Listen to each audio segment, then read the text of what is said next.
Au Rwanda, certains ont adopté les moteurs électriques. En plus de supprimer les coûts de carburant, le passage à l'électrique permet également de lutter contre le changement climatique. Jusqu'à présent, près d'une centaine de mototaxis roulent au vert grâce à l'entreprise Rwanda Electric Motors Ltd, tandis que d'autres deux roues ont été construits de toutes pièces. Le projet est financé par le gouvernement et le programme des Nations Unies pour le développement. Une batterie peut couvrir jusqu'à 60 km et elle coûte 80 centimes de dollars. Et si vous la comparez à un litre d'essence qui coûte près d'1 $, elle ne couvre que 35 km.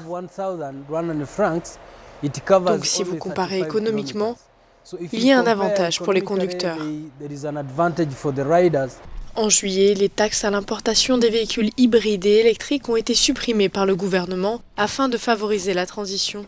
Le programme souhaite réduire les émissions de dioxyde de carbone de 16% d'ici à 2030 et de 38% supplémentaires pour la prochaine décennie. Mes clients sont satisfaits de la moto électrique. Elle se déplace bien par rapport aux mobylettes à essence. Le seul problème qu'ils trouvent est que la distance qu'ils parcourent est relativement faible à cause de la non-disponibilité de l'électricité.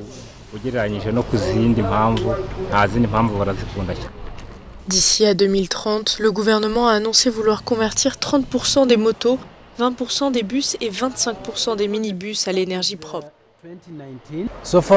Jusqu'à présent, nous avons réaménagé 80 véhicules et